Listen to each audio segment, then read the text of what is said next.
When Africa's largest oil refinery finally roared to life, a single question echoed across Nigeria's energy sector.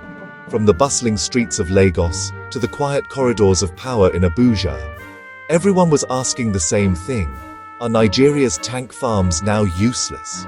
For decades, these sprawling storage depots have been the backbone of the nation's fuel supply, holding vast reserves of petrol, diesel, and kerosene. They were the critical buffer between imported fuel and the Nigerian consumer, with the Dangote Refinery promising to produce millions of liters of fuel right here at home. The logic seemed simple. If the factory is now in our backyard, why would we need the warehouse anymore?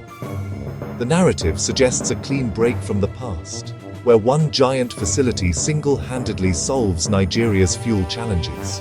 But reality is far more intricate. The survival and relevance of tank farms are not tied to the absence of local refining, but to the unchangeable laws of logistics, market stability, and energy security. This story is not about extinction, but about evolution. It reveals the hidden architecture of Nigeria's fuel supply system, an intricate network where refineries and tank farms are not rivals, but indispensable partners. As we will explore, the opening of the Dangote Refinery does not signal the end for tank farms. Instead, it redefines their purpose. The answers reveal that tank farms are not just concrete and steel, they are control points, shock absorbers, and the final, crucial link in a chain that powers the entire country. The central claim is simple yet profoundly important. Production is not distribution. A refinery makes fuel, but fuel does not move itself. It must be stored, tested for quality, held in strategic reserves, and distributed. This is the world of tank farms. Think of a refinery as a powerful spring, constantly producing a massive volume of water. Now think of tank farms as a series of reservoirs, dams, and water towers. You cannot connect the spring directly to every home. Without the reservoirs, you would have a flood in one area and a drought in another.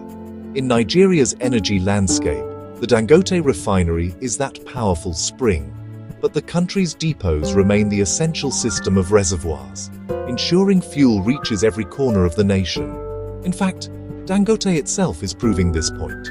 The company is reportedly building 8 additional crude oil tanks to expand its storage capacity by a staggering 1 billion liters. This investment is a clear admission that production capacity alone is not enough. You need an equally robust storage and distribution infrastructure to support it.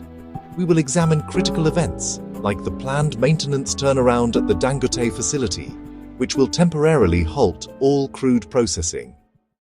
It is during these moments that the true value of Nigeria's storage depots becomes undeniable, as they step in to prevent a national supply crisis. This is the real story of Nigeria's fuel supply. The most immediate impact of the Dangote Refinery's entry was on pricing.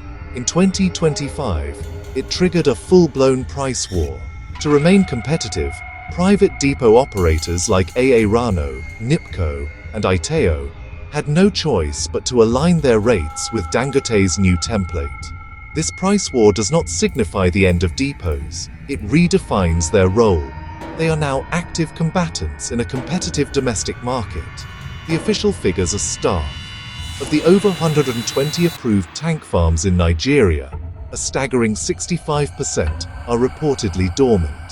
These are the ghost depots, silent monuments representing billions of naira in frozen investment and a massive underutilization of strategic national infrastructure. This vulnerability highlights the critical importance of the active depots. A single cluster like Ijegun-Egba is the receiving point for up to 40% of all products entering Lagos. Understanding its need to control distribution, the Dangote Group made a move as ambitious as the refinery itself, procuring a fleet of 4,000 brand-new tanker trucks. But Nigerian logistics are far more complex than just owning trucks. The country is vast, with a challenging road network. 4,000 trucks, while enormous, still can't reach every corner. For widespread granular distribution, the refinery must still rely on the existing network of independent marketers and transporters who load from these regional depots. So, are Nigeria's tank farms useless? The answer is a resounding no. The myth that a single refinery can replace an entire distribution infrastructure crumbles under the weight of logistical reality.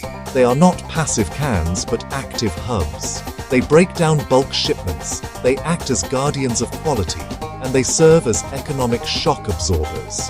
The Dangote effect is not extinction, but evolution.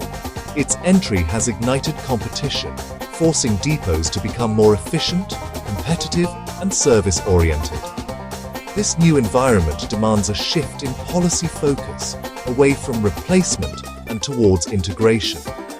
The future lies in modernizing depot infrastructure, promoting transparency, and creating frameworks to revive dormant assets, strengthening the entire grid. Tank farms are not dead. They are evolving. They are adapting. They are the silent partners to the giant refinery and the guarantors of market stability. They are the final crucial link in the chain that powers over 200 million lives. Their role has been redefined, not erased. Now that we know why depots matter, how does this hidden network actually work? In our next episode, we pull back the curtain and map Nigeria's hidden fuel logistics ring.